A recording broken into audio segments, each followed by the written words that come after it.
Parakou, l'une des villes cosmopolites du Nord Bénin.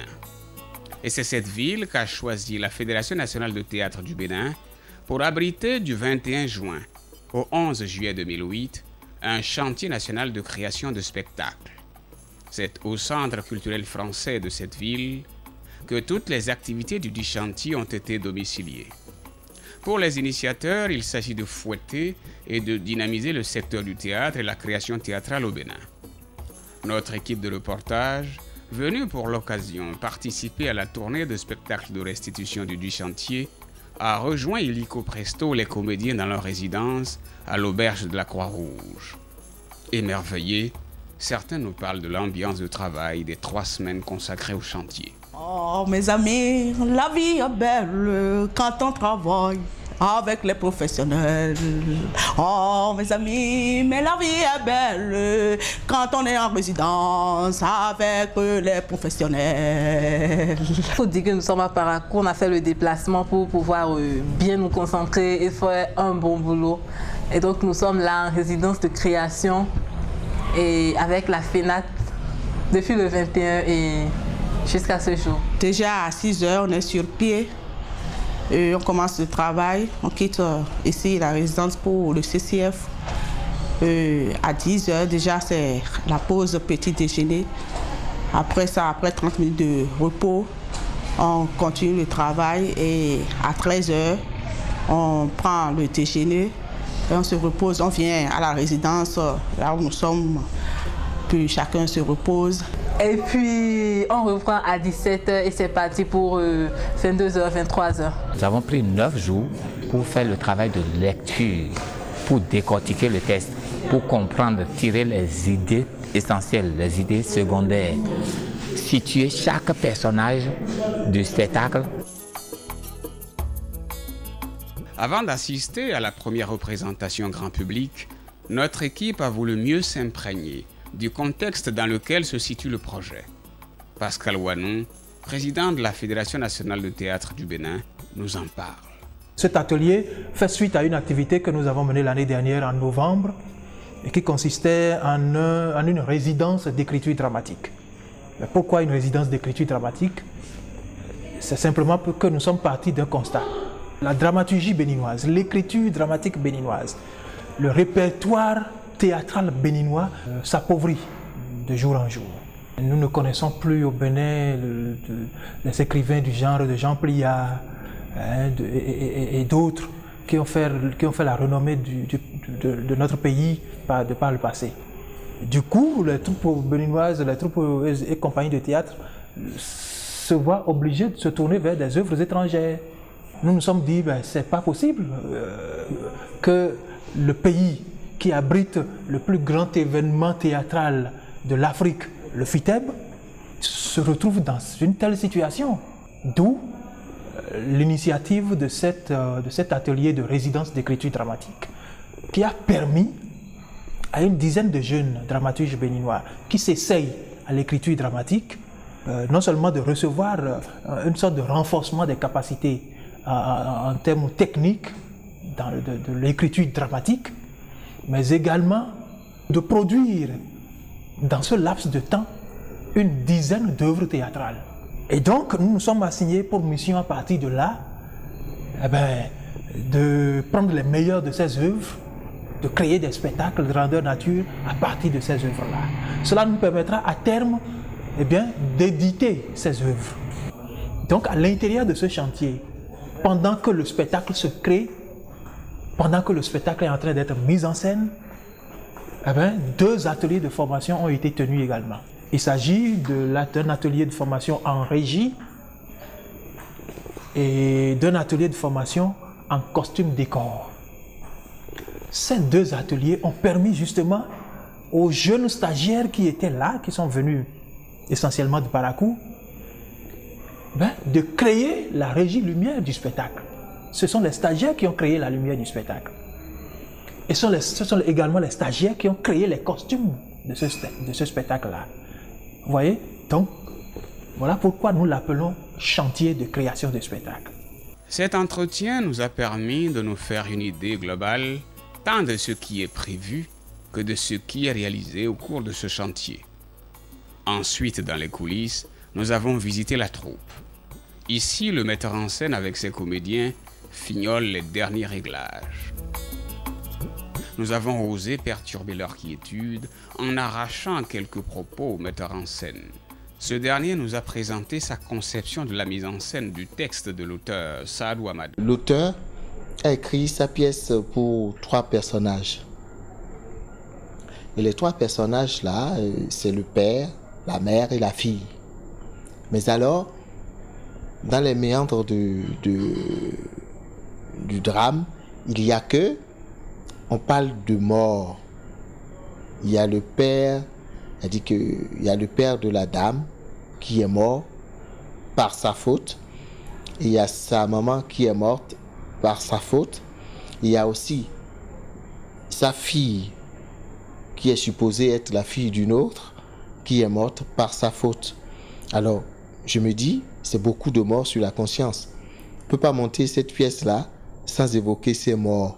Et c'est pourquoi ce blanc, c'est pourquoi ces voiles. Et c'est pourquoi ces 2 personnages-là qui sont fantômes, voilà. Puis de son état d'âme avant le spectacle. Je n'ai pas un état d'âme particulier.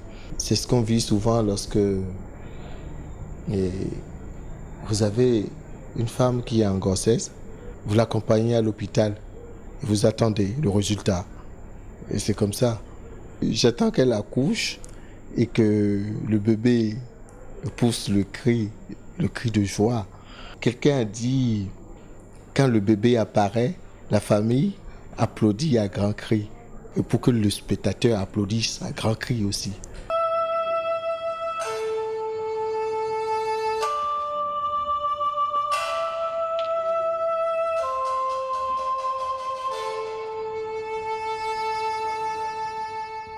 Et si tu sortais de ton coin pour qu'on en débatte une fois pour toutes, Mamita?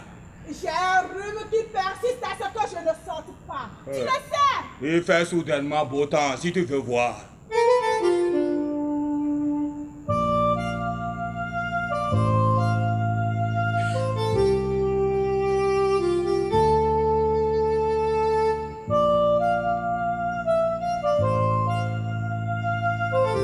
Je vois.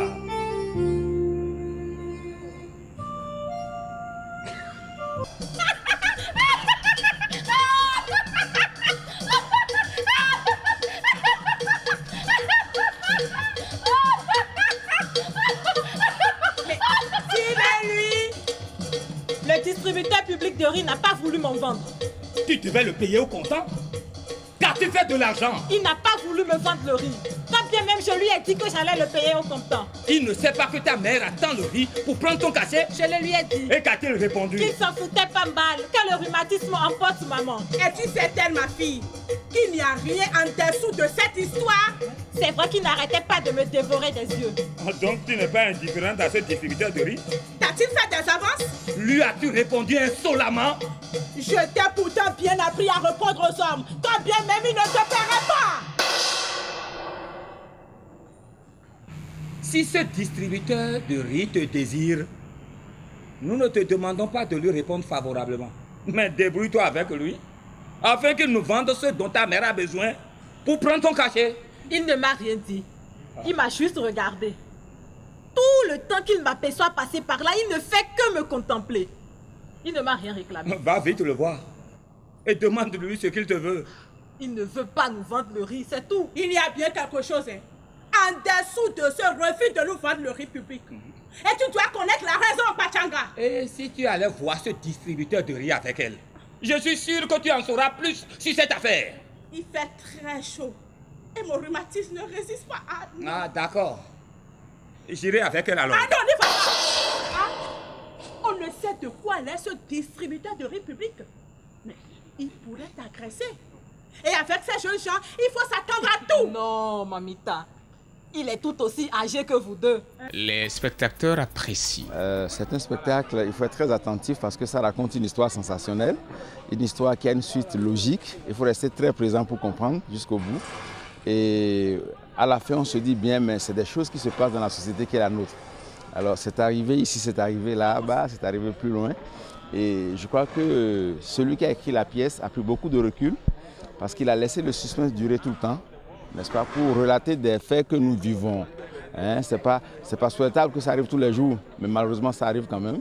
Et je pense que c'est du très beau travail. D'abord, quand on voit le spectacle, on pense que l'histoire peut-être est partie d'un fait réel. Je crois que pour ma part, de toutes les façons, rien n'est réel dedans. Moi, j'ai juste créé des personnages que j'ai animés et je me dis, bon, j'ai posé un sujet, il faut le traiter jusqu'à la fin. Et c'est dans le traitement du sujet que tout s'est fait, quoi. Je n'avais pas au début du tout l'histoire, je n'avais pas une histoire. J'ai posé, c'est comme je dis, j'ai créé les personnages. J'ai créé un père, j'ai créé une mère, que j'ai nommé Papito, et le père est Papito, la mère est Mamita. Et par la suite, je me suis dit, maintenant, qu'est-ce que je peux faire de ces deux personnages-là ? D'abord, je me suis dit, bon, écoutez, il y a eu une histoire de distribution de riz ou de maïs dans mon pays depuis ce temps. Je me suis dit, pourquoi ne pas en parler? Maintenant, j'ai pris l'histoire et maintenant, autour de cette histoire-là, comment créer une intrigue maintenant qui ferait que, bon, cette histoire de distribution de riz public puisse devenir dramatique. Donc, c'est l'histoire que j'ai commencé par créer, par nourrir et c'est ça qui a donné en réalité ce drame familial qu'on a suivi. Ce drame familial qui pose le problème d'une fille qui est née d'un père et d'une mère et qui n'en est pas certaine, et le père et la mère aussi ne sont pas certains d'être réellement les véritables géniteurs de la fille. Donc l'histoire est venue comme ça et je l'ai traitée. Voilà. Et ceux qui ont joué, n'est-ce pas, sur scène, je pense que ce n'est pas n'importe qui également. Je crois que c'est du travail de qualité. Et pour faire ce travail de qualité, il faut beaucoup travailler, enfin il faut beaucoup préparer la chose, maîtriser. Parce que ce n'est pas n'importe qui peut monter sur scène et jouer une pièce comme celle-là, et qui, je pense, n'est pas une pièce qu'on pourrait offrir à n'importe qui non plus. Parce qu'il faut être très présent d'esprit, il faut avoir tout ce qu'il faut dans la tête pour suivre et voir, n'est-ce pas, toute l'ampleur du phénomène qui est décrit. Je ne prends pas Aloubi Dieng comme metteur en scène, mais je le vois plus dans un rôle de bon directeur d'acteur.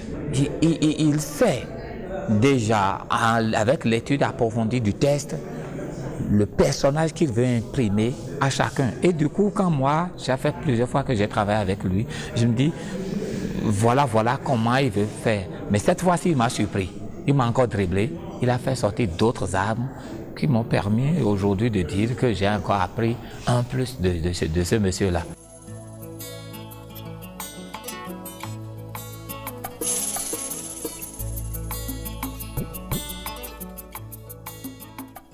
Le lendemain matin, un minibus est apprêté pour la suite de la tournée. Destination Nati Tengu, lieu de la deuxième représentation, le 12 juillet 2008. Mais avant, le coordonnateur départemental Borgo Alibori de la FENAT nous fait part de sa satisfaction. Depuis 1996, c'est les fausses Ban qui venaient faire une création de théâtre ici. Donc ça fait bientôt 10 ans. On n'a jamais eu une création de telle envergure. Avoir le metteur en scène choisi pour cette création, vraiment, il fallait que ce soit lui pour pouvoir réussir une création en 21 jours. Et puis les résultats, vous les voyez, moi, c'était très bien. Je suis très content, toute chose qui commence bien, finit aussi bien.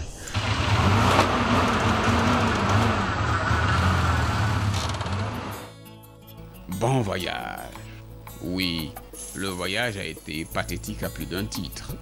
C'est le voyage du bourlingueur. Premier arrêt, crevaison à quelques encablures de la ville de Parakou.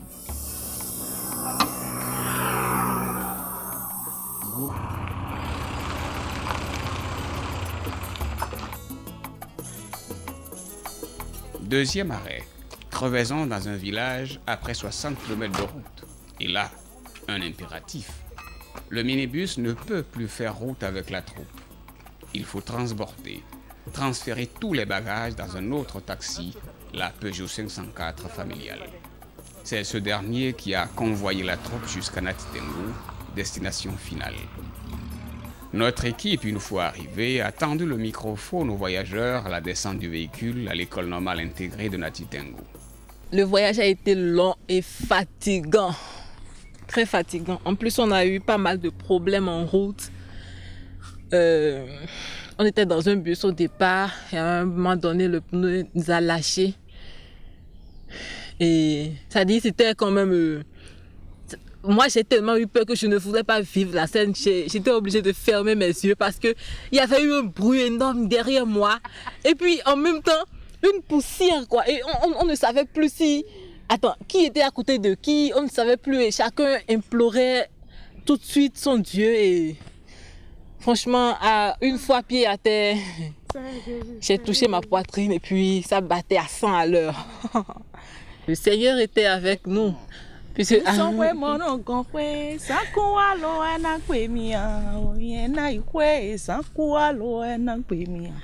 appelle, c'est qu'ils essaient de trouver un bus pour des tournées pareilles, pour qu'on ne se retrouve plus dans des situations comme ça. Aussitôt, les régisseurs ont pris le bain de la salle de spectacle, la maison des jeunes et de la culture de Nati Tengu. Ils se sont mis au travail, aménager le podium, installer le matériel de son et de lumière, bref, tout ce qu'il faut pour la réussite du spectacle de la soirée. Dis oui, hein? Réponds-moi, dis-moi que ce rhumatisme saura attendre qu'elle ramène le République. Hein? Je crois que je vais essayer d'attendre jusqu'à l'arrivée de République. Oh, tu es assez forte, je le sais. Hein? Autrement, tu es père de 2 filles de même âge. Ah. Tu fais exprès ou quoi? C'est ta maman même qui avait assisté la femme du meunier quand elle devait accoucher.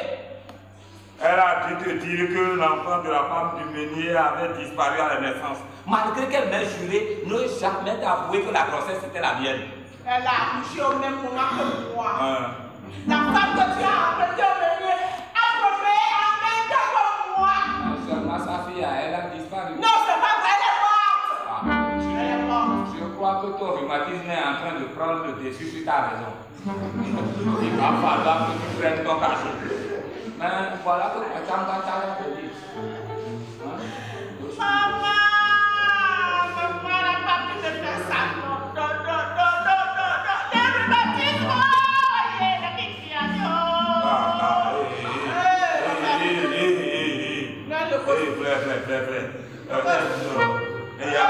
Léa.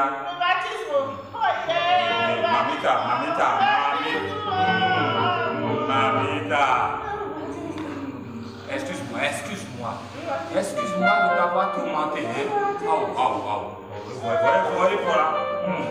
C'est toi qui l'as cherché. Oh, c'est fini. Ça ne se produira plus jamais. Pachaka viendra tout à l'heure avec le République. Le distributeur qui que soit ne tardera plus à en servir.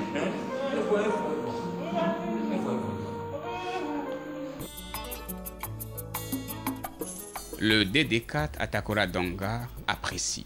En observant la scène, on se rend à l'évidence vraiment de la capacité d'imagination des Béninois.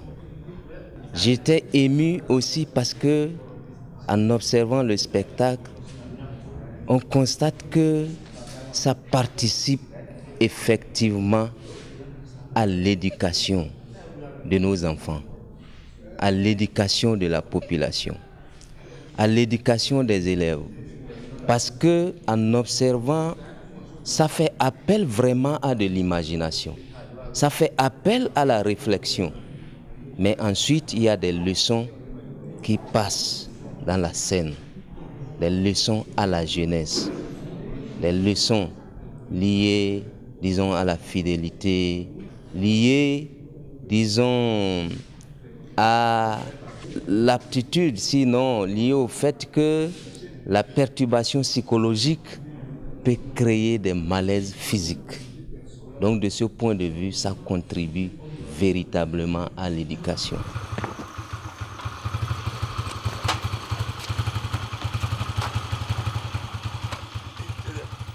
La dernière représentation du programme de la tournée est celle du Centre culturel français de Cotonou, le 21 juillet 2008. Gère mensongère, ça se trouve au fond de la bannière. Chantons au soleil qui ruisselle, la vie est belle et bien beau. Oh mes amis, la vie est belle, malgré les peines qui nous enchaînent. Sois légère, mensongère, ça se trouve au fond de la bannière. Chantons au soleil qui ruisselle, la vie est belle. Mais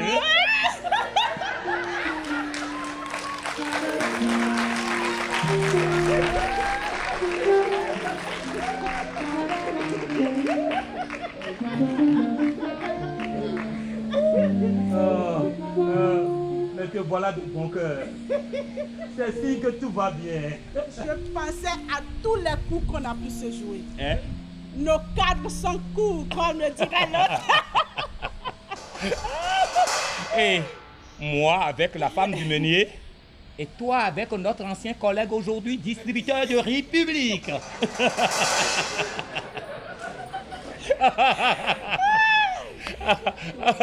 Distributeur du riz public.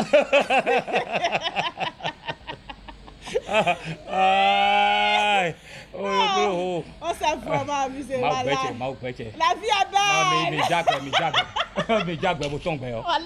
On s'est vraiment amusé. Vraiment. Oh, la vie est belle.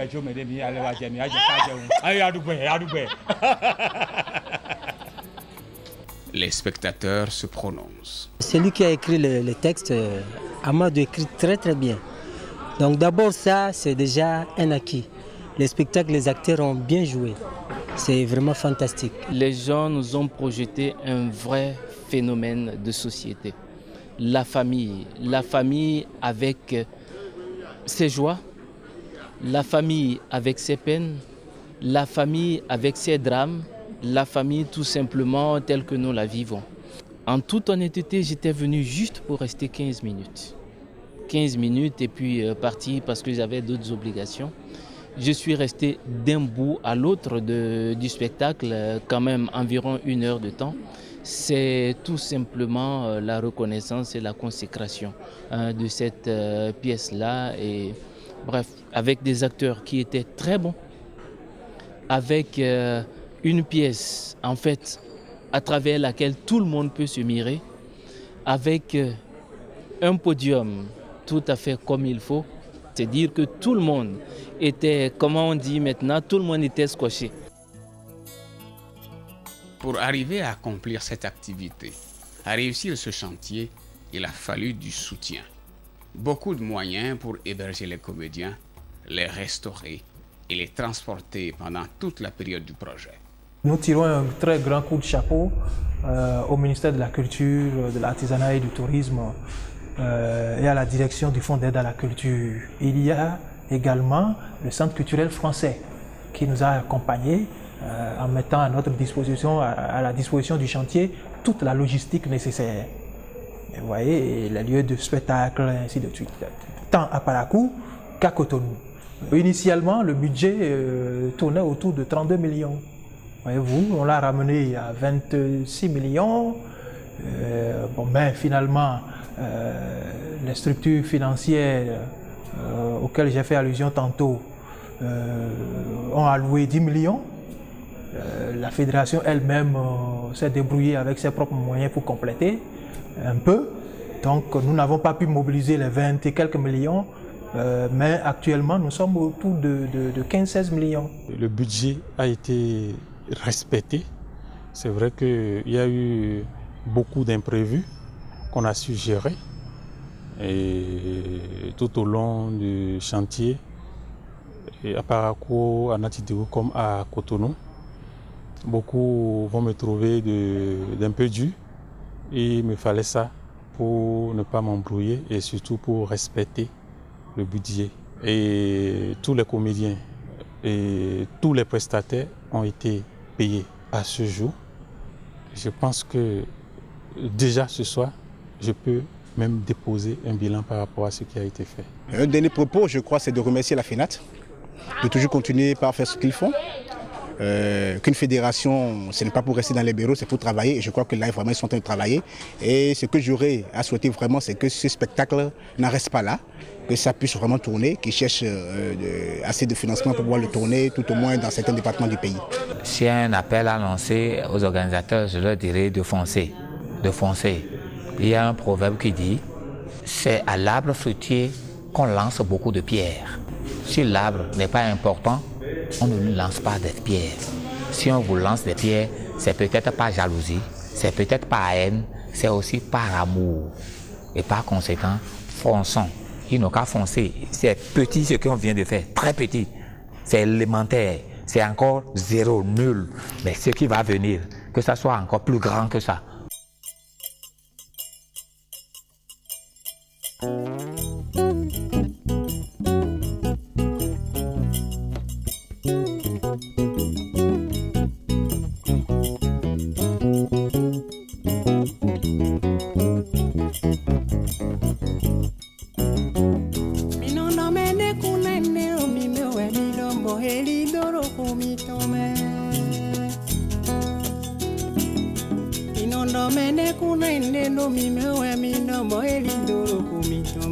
Beto mi dele wa rugbe ha. Boneka